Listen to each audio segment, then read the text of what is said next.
Favre said he wanted to stick it to Green Bay GM Ted Thompson, but he's not sticking by that.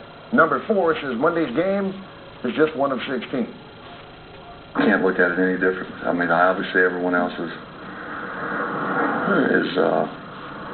excited about it. Not that I'm not excited, but this game is no different than the 4th game I played in last year. In reality, it really, this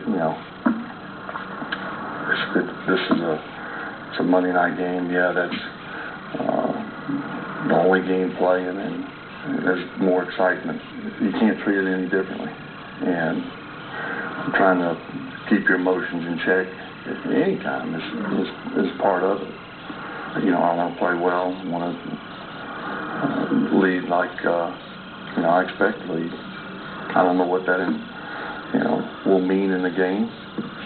Statistics doesn't really matter. What matters is winning. I never played or would play for quote unquote revenge. It's too long of a season. It's only 1, maybe 2 games. And what do you do the rest of the time? And at the stage of my career, it definitely is not worth it to do that. And I've said that over and over, that you can't take away 16 years I've spent there and what I was fortunate to accomplish and great teams I played on. You can't take that away. But did anyone think that it would end up the way it has? Probably not, but never say never. And now Aaron Rodgers' favorite subject, his comparison to Brett Favre. He's thrown 4 touchdowns and no picks, while Favre has 5 and 1. Rodgers passing for more yardage, but Favre's completion percentage is much higher. Neither has escaped the pass rush this year, as Rodgers has been sacked the league high 12 times. Favre not too far behind at 9. Of course, like cold hard facts, right now.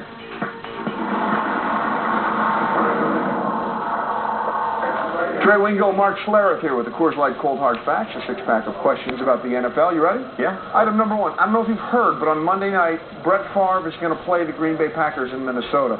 So obviously there's a lot of talk about the 2 quarterbacks, but give me somebody else that's going to have a significant role in this game's outcome. Well, let's flip it over to the Green Bay Packers right now. They've really struggled in protection, keeping Aaron Rodgers clean. And right tackle, Alan Barber has had the most difficult time, one of the most difficult starts to the season that I have ever seen. Giving up sacks right now. This team is giving up 12 sacks. They've got to keep their quarterback clean. Aaron Rodgers has got to stay upright if they're going to win this game in Minnesota. And Aaron Rodgers has been sacked 12 times more than any other quarterback in the NFL. All right. Unbeaten matchup. Jets travel to New Orleans to play the Saints. What's the key and the player under the most pressure in this game? Well, figuratively and literally, it's going to be Drew Brees, because the New York Jets right now are blitzing at a 62% rate. So to me, Drew Brees is going to be the guy that's under the most pressure. He's going to be the guy that's going to face that blitz. And when you're the New York Jets, you live by the blitz, you die by the blitz. That's what you talk about right now. So he's going to have to face that blitz, stare it in the face, deliver it to his receivers on time, on target if they're going to win this game. We've seen him do that in the past. We've yet to see what Mark Sanchez can do on the road in a very hostile environment, which is going to be loud at the Superdome come Sunday. Then you have the Steelers at home Sunday night taking on the Chargers. Give me the player that really has to step up for the defending champs to avoid going 0-1-3 to start the season. Tyrone Carter, the guy who's replacing Troy Polamalu right now. Tyrone Carter playing strong safety. You know you're going to get him singled up. You know it's a matchup game. The NFL's all about matchups.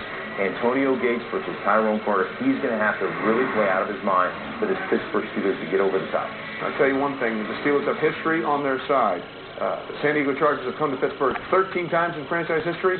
They have a big fat donut in the win column when they go on the road in the regular season to play in Pittsburgh. Back with more of the Cold Hard Facts a little bit later.